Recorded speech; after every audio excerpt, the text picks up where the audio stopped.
Segala puji dan syukur kita panjatkan karena hari ini kita kembali untuk saling meneguhkan, saling menyapa, saling sharing, dan dikuatkan melalui firman Tuhan yang akan menjadi perenungan kita hari ini. Sebelum kita lanjut, kita akan memujikan terlebih dulu satu lagu yang meneguhkan kita dengan segala kondisi yang kita miliki, baik yang tidak menyenangkan ataupun menyenangkan, kita menyadari bahwa hanya dekat Allah saja kita tenang. Kita akan pujikan hanya dekat Allah saja.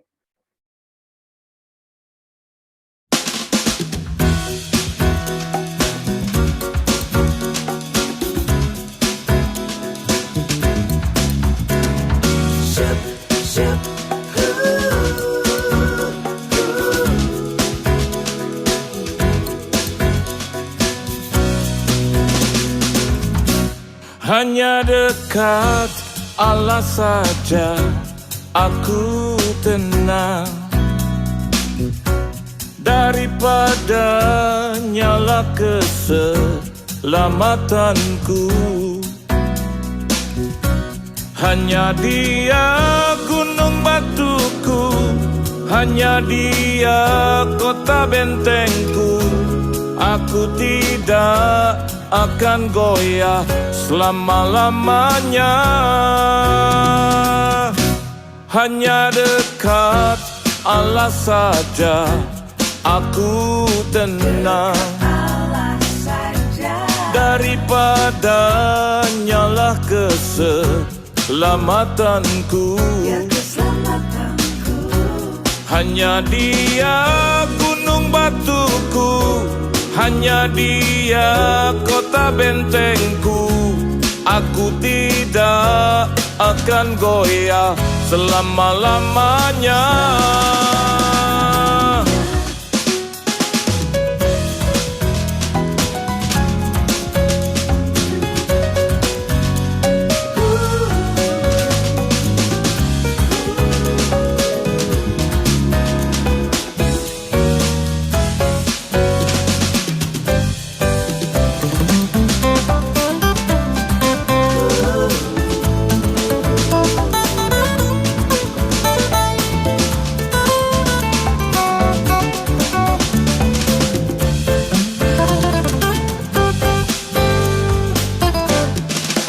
Dekat Allah saja aku tenang, daripada nyala keselamatanku. Hanya Dia gunung batuku, hanya Dia kota bentengku. Aku tidak akan goyah selama-lamanya. Aku tidak akan goyah selama-lamanya.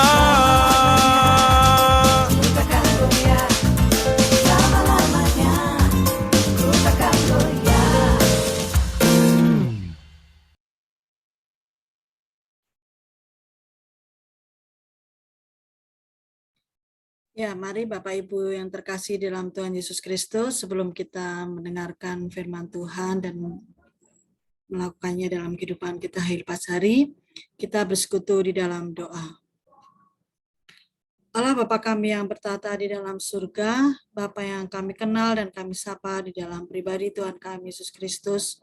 Sungguh Tuhan, pada siang hari ini kami kembali menghadap-Mu untuk mengucapkan segala puji syukur dan terima kasih untuk cinta kasih-Mu, juga penyertaan-Mu Tuhan di sepanjang kehidupan kami. Pagi ini Tuhan, Kau memberikan kesempatan kepada kami untuk berkumpul bersama-sama dengan saudara-saudara kami, keluarga besar GKJ Yeremia Tuhan, di dalam ruang Zoom persekutuan doa pada pagi hari ini. Kiranya Bapa, Engkau berkenan hadir di tengah-tengah kami. Kami rindu Tuhan untuk mendengarkan firman-Mu dan mampukan kami Tuhan untuk dapat melakukannya di dalam kehidupan kami hari lepas hari. Bapa di dalam surga, kami juga rindu Tuhan untuk saudara-saudara kami yang lainnya Tuhan dapat terlibat di dalam persekutuan doa pagi hari ini. Biarlah kiranya Tuhan Kau mengetuk hati saudara-saudara kami agar di lain waktu Tuhan dapat berkumpul bersama kami di ruang doa ini. Bapa, kami berdoa untuk Ibu Pendeta Kaban yang akan menyampaikan firman-Mu. Kiranya Tuhan yang berkenan mengurapi dengan kuasa Roh Kudus-Mu, agar apa yang telah dipersiapkan dapat disampaikan kepada kami, seturut dengan kehendak Tuhan. Kiranya Tuhan juga berkati media Zoom, sarana internet Tuhan yang kami pakai, sehingga dapat berjalan dengan lancar. Bapa, doa yang jauh dari sempurna ini hanya kami pinta di dalam nama Tuhan kami Yesus Kristus, Juru Selamat kami yang hidup. Terima kasih ya Bapa. Amin. Terima kasih buat Bu Susi doa pembukanya. Bapak Ibu terkasih, jemaat yang nanti akan mengikuti dari YouTube, kita akan membaca salah satu pembacaan perenungan firman Tuhan yang dari harian sinode terambil dari 2 Petrus pasal 2. 2 Petrus pasal 2, kita akan membaca secara utuh. Kalau dari harian sinode dia memilih ayatnya yang kedua sampai 21, tetapi saya pikir kita akan baca secara utuh saja dari 1 sampai 22 untuk semakin menangkap apa yang menjadi poin dan pesan dari 2 Petrus 2 ini. Nah, karena itu banyak, kita bagi-bagi berkat nggih, Bapak Ibu terkasih. Mohon dengan penuh kasih, ayat 1 sampai 5 Bu Puji, ayat 6 sampai 10 Pak Pri, ayat 11 sampai 15 Bu Suryani bisa ya? Bisa, 11 sampai 15 ya Bu Suryani, 16 sampai 20 Bu Ratna, 21, 22 Bu Erina. Bu Puji, Pak Pri, Bu Suryani, Bu Ratna, dan Bu Erina. Boleh di-unmute dulu Bapak Ibu terkasih, supaya nanti tidak sudah baca, ternyata belum ada suara. Di-unmute dulu, Pak Pri belum, Bu Suryani belum, nanti Bu Suryani udah baca. Di-unmute dulu Bu Suryani. Ada Mbak Weni yang bisa bantu? Nah, sudah Bu.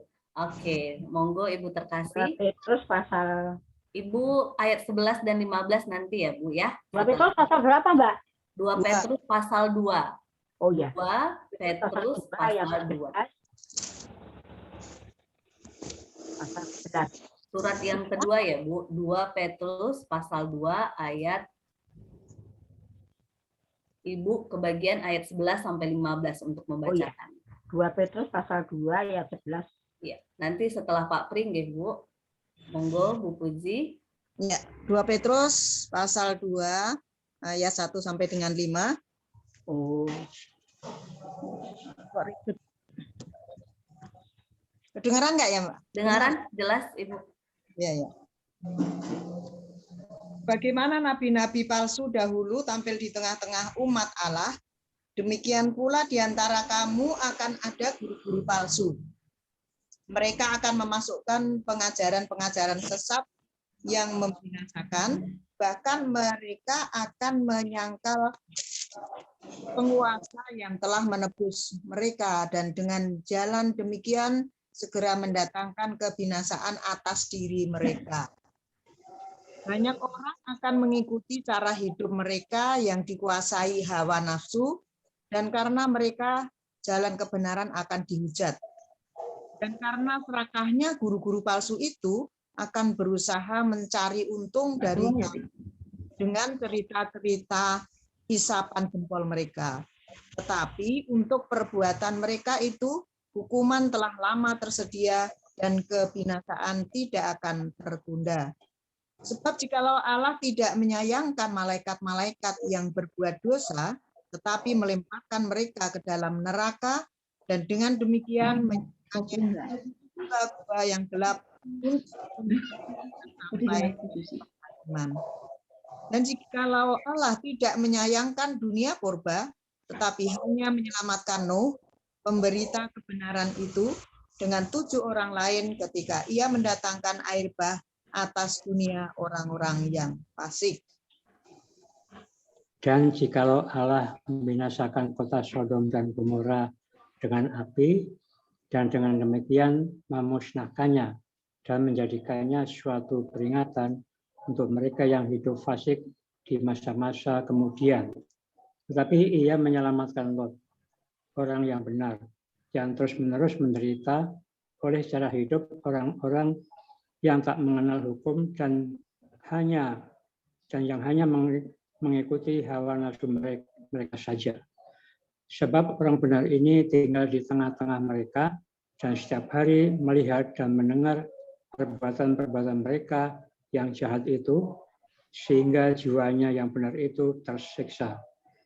Maka nyata bahwa Tuhan tahu menyelamatkan orang-orang saleh dari pencobaan dan tahu menyimpan orang-orang jahat untuk disiksa pada hari penghakiman, terutama mereka yang menuruti hawa nafsunya karena ingin mencemarkan diri dan yang menghina pemerintahan Allah. Mereka begitu berani dan angkuh, sehingga tidak segan-segan menghujat kemuliaan. Padahal malaikat-malaikat sendiri yang sekalipun lebih kuat dan lebih berkuasa. Suryani. Nggih. Ya, saya ya Pak ya. Monggo Pak Bu Suryani. Padahal malaikat-malaikat sendiri yang sekalipun lebih kuat dan lebih berkuasa daripada mereka tidak memakai kata-kata hujat. Kalau malaikat-malaikat menuntun hukuman atas mereka di hadapan Allah. Tetapi mereka itu sama dengan hewan yang tidak berakal, sama dengan binatang yang hanya dilahirkan untuk ditangkap dan dimusnahkan. Mereka menghujat apa yang tidak mereka ketahui, sehingga oleh perbuatan mereka yang jahat, mereka sendiri akan binasa seperti binatang liar, dan akan mengalami nasib yang buruk sebagai upah kejahatan mereka. Berfoya-foya pada siang hari, mereka anggap kenikmatan. Mereka adalah kotoran dan noda yang mabuk dalam hawa nafsu mereka kalau mereka duduk makan minum bersama-sama dengan kamu. Mata mereka penuh nafsu zina dan mereka tidak pernah jemu berbuat dosa. Mereka mengikat orang-orang yang angkat ini. Oh. Tolong Enggak. Oh ya. Enggak, lanjut Ibu. Lanjut. Sampai 15 ya. Ya. Maka mereka penuh nafsu zina dan mereka tidak pernah jemu berbuat dosa. Mereka memikat orang-orang yang lemah. Hati mereka telah terlatih dalam keserakahan. Mereka adalah orang-orang yang terkutuk. Udah, satu lagi. Oleh karena mereka telah meninggalkan jalan yang benar, maka tersesatlah mereka, lalu mengikuti jalan Bileam, anak Beor, yang suka menerima upah untuk perbuatan-perbuatan yang jahat. Udah. Agak berisik ini karena ada telepon masuk. Tetapi Bileam beroleh peringatan keras untuk kejahatannya, sebab keledai beban yang bisu berbicara dengan suara manusia dan mencegah kebebalan nabi itu. Guru-guru palsu itu adalah seperti mata air yang kering, seperti kabut yang dihalaukan taufan. Bagi mereka telah tersedia tempat dalam kegelapan yang paling dahsyat. Sebab mereka mengucapkan kata-kata yang congkak dan hampa dan mempergunakan hawa nafsu cabul untuk memikat orang-orang yang baru saja melepaskan diri dari mereka yang hidup dalam kesesatan. Mereka menjanjikan kemerdekaan kepada orang lain, padahal mereka sendiri adalah hamba-hamba kebinasaan. Karena siapa yang dikalahkan orang, ia adalah hamba orang itu. Sebab jika mereka oleh pengenalan mereka akan Tuhan dan Juru Selamat kita, Yesus Kristus, telah melepaskan diri dari kecemaran dunia, tetapi terlihat lagi di dalamnya, maka akhirnya keadaan mereka lebih buruk daripada yang semula.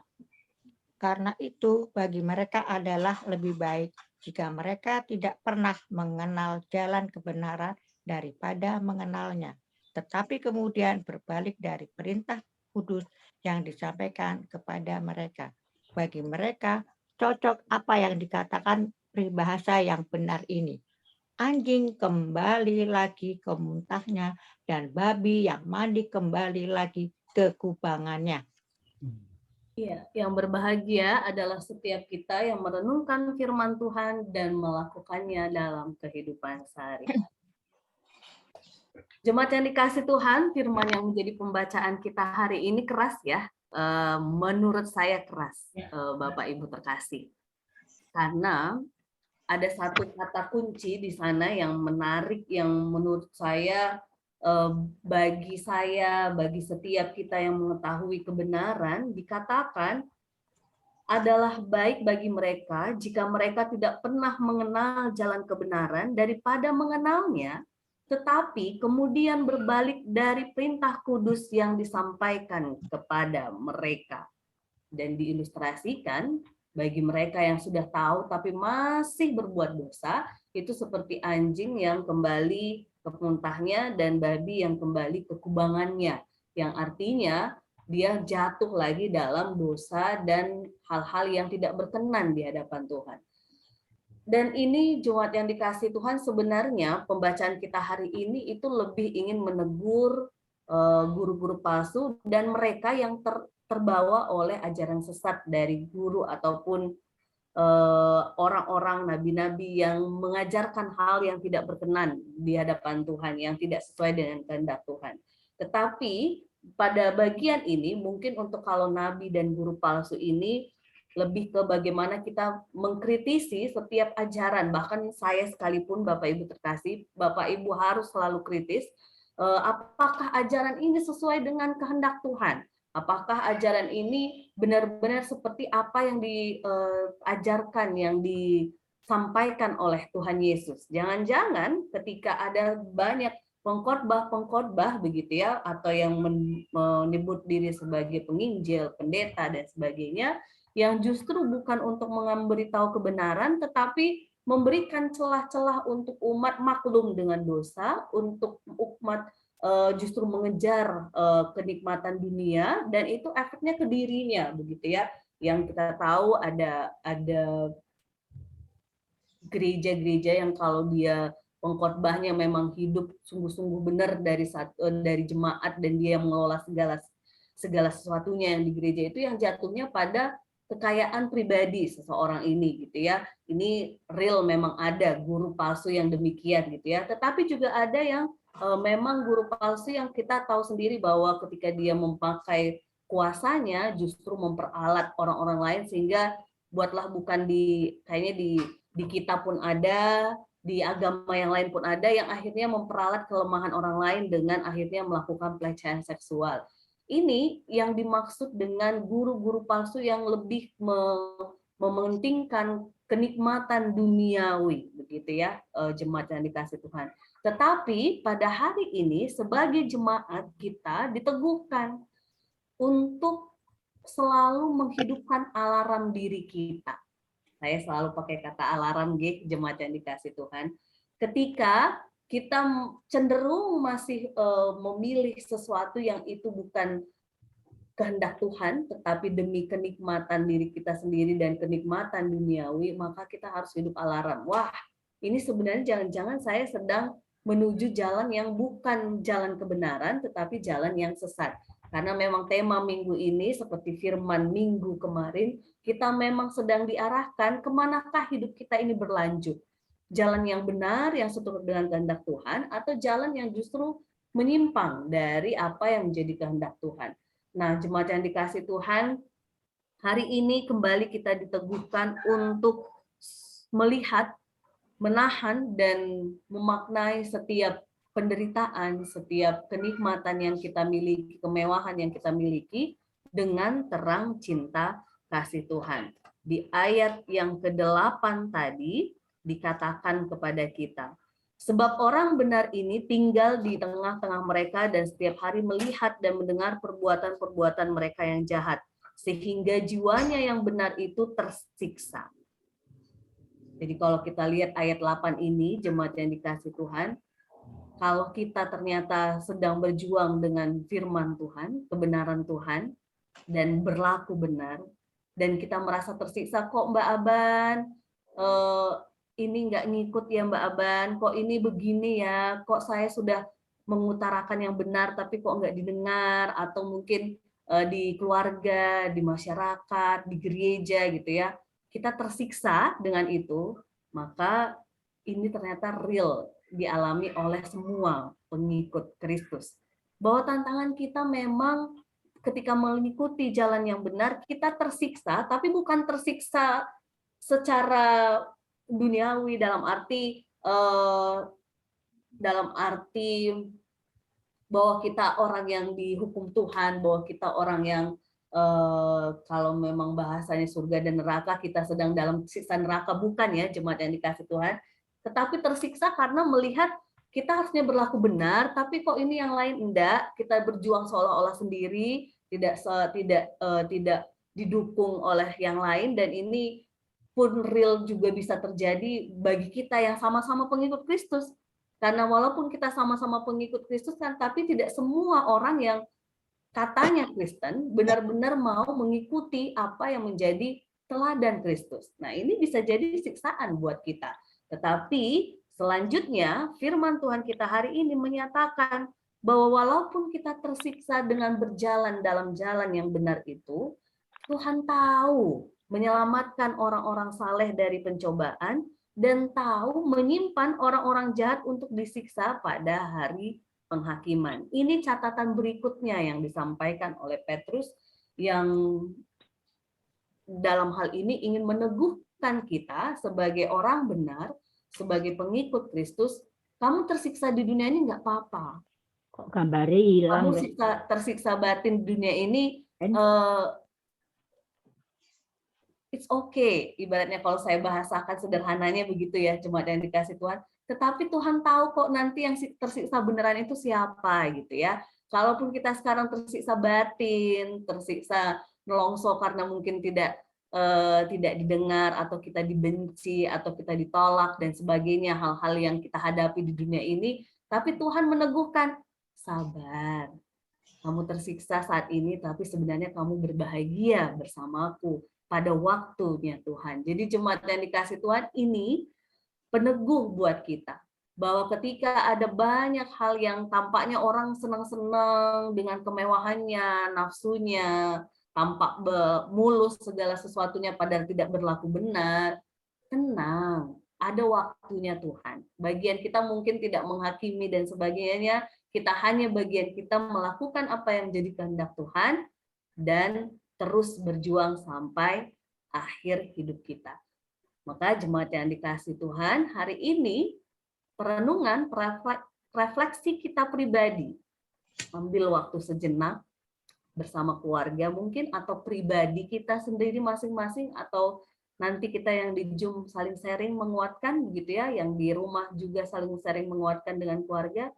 Kira-kira kita ini sekarang sedang jalan yang mana yang sedang kita perjuangkan? Jalan yang benar itukah, atau sebenarnya kita sedang masuk ke dalam kubangan yang kita udah tahu kebenaran, tetapi kita jatuh lagi ke dalam dosa-dosa yang mungkin sudah pernah kita lakukan, atau dosa yang baru yang justru tidak berkenan di hadapan Tuhan dan kita masuk ke dalamnya. Jadi jemaat yang dikasih Tuhan, mari di masa prapaskah ini kita tidak hanya menghayati kemenangan euforia Paskah, tapi juga kemenangan diri kita pribadi lepas pribadi. Kita bebas dari dosa, kita memilih jalan yang benar, walaupun kita saat ini tersiksa dalam ukuran duniawi yang kita seolah-olah orang yang lemah, orang-orang yang tertindas, orang-orang yang memperjuangkan kebenaran itu sendiri, tetapi ternyata Tuhan melihat itu sebagai kemenangan kita di dalam terang kasih Kristus. Tuhan memberkati kita, Tuhan menuntun kita untuk memperjuangkan jalan kebenaran. Amin.